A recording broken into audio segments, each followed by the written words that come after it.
Hi guys, you're here with me, Jen the Taxidermy Witch, and we are going to be talking in this video right here about tinctures, how you make them, and how you get them apart from the herbs, okay, and into the actual tincture form like you would find at the store, okay? And now at the store, these can be around $27. When I first started buying tinctures, they were like 10 bucks a piece. So, it's just herbs and alcohol, you guys. And that's what I want to show you here, is how to do this on your own and not spend a fortune on tinctures, okay? Because all it takes is time, and it doesn't even take magic if you're doing a medicinal tincture, okay? So you can use this tincture that I'm going to show you here, and it doesn't even have to apply witchcraft at all, because the one I'm going to show you here is medicinal effects, and the one I'm going to show you here is magical effects, okay? So let's first talk about what I have for a tea when I have a sore throat that's not about tinctures, okay? Even if all I could have was hot water and raw manuka honey, then that would be a great way to help clear your sore throat. Honey's great, but raw manuka honey actually has a quality to where you can put it on wounds on the outside of your body. You can use it to heal the inside of your body. It goes to your throat and does a special protective layer on the inside. So I absolutely love raw manuka honey. I'm almost out because I made some mead, some metheglin with it, which is herbal mead. And then here's a good go-to tea. I'm not sponsored by anybody, but I like this throat comfort. And on the outside it just says it's flavored with lemon and honey, but if you read the blend of herbs, it's organic honeybush leaf, organic lemongrass, organic lemon myrtle leaf, organic licorice root, organic peppermint leaf, organic wild cherry bark, organic echinacea root, organic black pepper, organic slippery elm bark, and organic stevia leaf. Oh, and then it says other ingredients, organic lemon flavor and natural honey flavor. It also says if you're pregnant or nursing, you need to contact a health provider. I don't know which one that would be for, except for possibly the licorice root, but I'm not sure. So, anyway, you could certainly make your own blend of this by using herbs out of your cabinet. Like, I don't have all of them, but I could put 3 or 4 together and they'd certainly be helpful, wouldn't they? So you just find a lovely teacup that someone you love has made you, or one that you just love, and then I usually put maybe just the tip of the spoon with honey, like a quarter of a spoonful, and then I pour my hot water over and put my tea bag in. Now, on to the next order of business, talking about this first tincture. Now this tincture, Lady Gravedancer made, and I started making this, wow, I've been making this for about a year now, and this is my second batch, and this time I've done 2 jars because so many people loved it that I had to make more. And this tincture that I will be talking about at the end is valerian root. This is a magical tincture, and it's for calmness within. It's 2/3 valerian root, a 1/6 lavender, and a 1/6 pennyroyal, okay? And it's made from a 90 proof Everclear, a grain alcohol. Now, if you're gluten-free, this is something you couldn't have because it was a grain alcohol. You could use a vodka, but it won't be probably high enough alcohol content to extract the same amount out of the herbs. Now, in this one, Lady Gravedancer used Bragg's raw apple cider vinegar as the tincture extractor. So that's why I thought it would be so cool to show you both of these. I didn't bring Bragg's right here in the room with me, but I hope you know what that looks like. And also, oh, my big bottle of alcohol is gone. It's in the back of my closet because I didn't need to make a tincture soon, but you can go to a liquor store, a specialty liquor store, or if you're underage, just use Bragg's. But if you want to get alcohol and you're 21 plus, depending on where you live, you just go in and you get 190 proof Everclear. you know. Or again, like I say, you could do it with vodka if you were gluten-free, or sugarcane alcohol, but they're harder to find and the alcohol content's not as high. So, I'm nervous. I'll just be honest.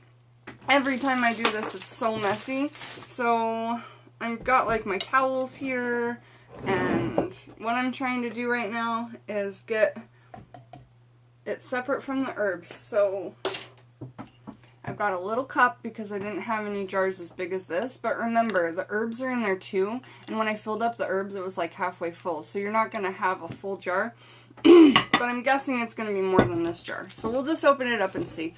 And what the ingredients in this is, again, it's inspired by Lady Gravedancer because this is a recipe she did on her channel, and I have not changed it up at all. So, Lady Gravedancer, this is for you. Thank you so much for how much you've helped my family with this tincture.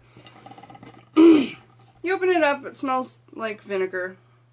It's red. And she suggested that you could put wax paper over the top to keep the metal from the vinegar. But I really don't think I needed it. But who knows? It was just a safety precaution because this was kind of an older jar. Because vinegar can rot away at metal and you never want it to touch that. Okay, it's going to be messy. There's two ways to do this. You can do it with cheesecloth or you can do it this way, which is my way. It's not probably the best way. Hey, but it's working. Alright. See what we caught? Those are the herbs. Okay. Next time I do this, I'm going to have a little trash right next to me. So, we've got that one ready to go. Don't fill it all the way to the top, you guys. You just want to have it chill in there, and make sure you label when you're all done. Oh, and I'll show you my labels that I got. Labels! If I call out to them, they find me quicker. Labels, where are you? Find me. Ah! Here's one of them. See? And you can just write on there. And these labels, they wash off of jars. I got these specifically because they wash off of jars. I also have another roll of labels that wash off of jars. And they're just white. So now...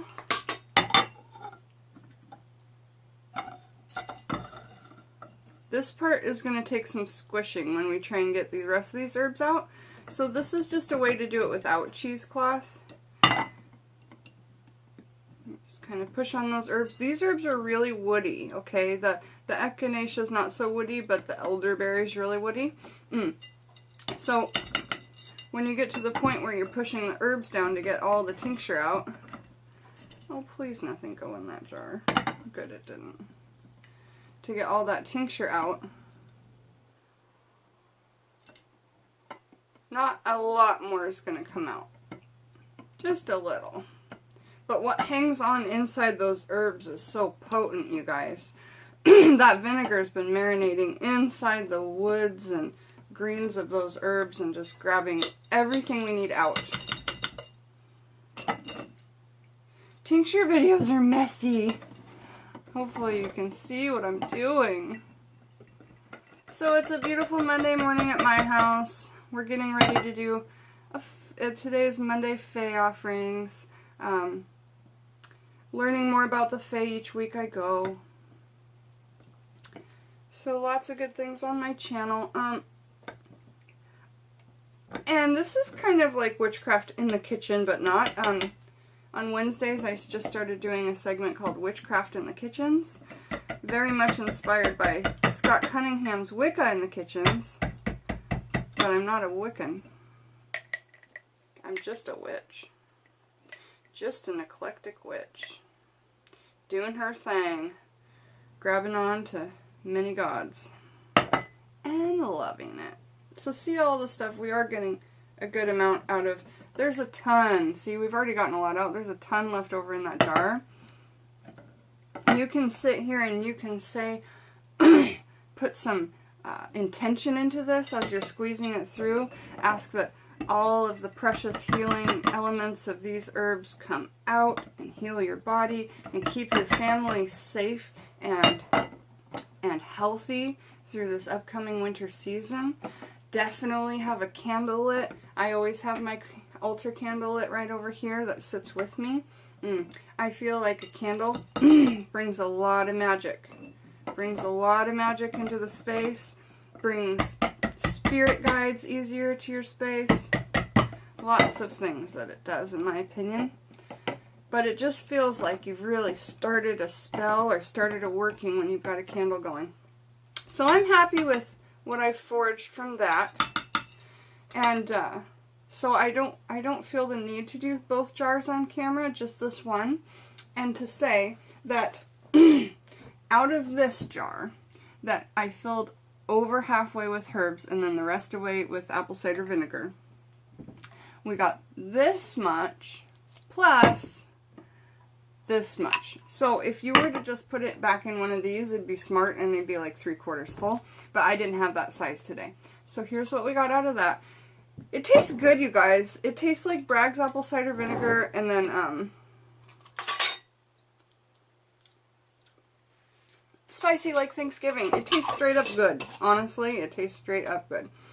If you don't hate vinegar, you'll be fine. Now, one thing I do want to say that I didn't get from the video that I learned this recipe from is when you buy your, no, maybe I did. I learned it somewhere, but you want to buy your echinacea, and when you buy it, it shouldn't look a dull brown. It should look a bright green. If it doesn't look a bright green and you got it online, type them, return it, because that herb is not going to do what you need. A lot of the medicinal qualities have come out of it, which I believe then the magical qualities come out of it. A lot of them aren't raw anymore. They're cooked over 100 degrees Fahrenheit in the food dehydrator. And yeah, so you can do the same thing with this, or you can do a cheesecloth method, which in my opinion is a lot messier. Let me explain what this is. This is just a very thin wire mesh, very large tea ball strainer where you put loose herbs of tea in, but the lock mechanism is broken and won't stay shut, so it's useless to me. And I thought, no, I'm definitely going to need this, and look, it fits right in jars. So that's just really cool and perfect, but it is a thin mesh, you know. So it's even thinner than the cheesecloth.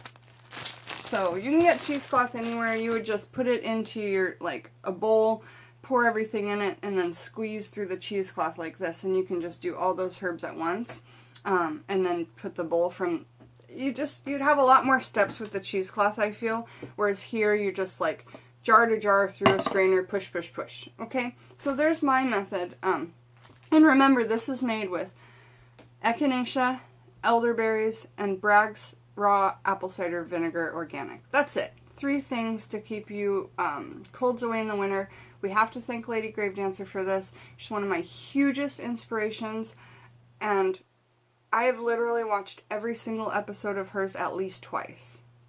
At least twice. The information she gives, she's been doing it so long. I feel directly connected with her, and everything she says resonates really clean with me. So I hope to be that kind of witch for you guys too. This just happens to be one instance where I was showing you a tincture that was somebody else's. Here's a tincture that I've made up on my own. It is for calmness within. It has valerian root, which will help put you to sleep. Okay, so this is great for before bed or for anti-anxiety. So 2/3 of this was full with valerian root, and then 1/6 of it was lavender, and then 1/6 of it was pennyroyal. Okay, so those are all great for, and you would just take, you know, I would say 10 or 15 drops, but you want to ask your physician, okay, about any of this. Any of this, you want to ask your physician. I have to say that. I'm not a doctor.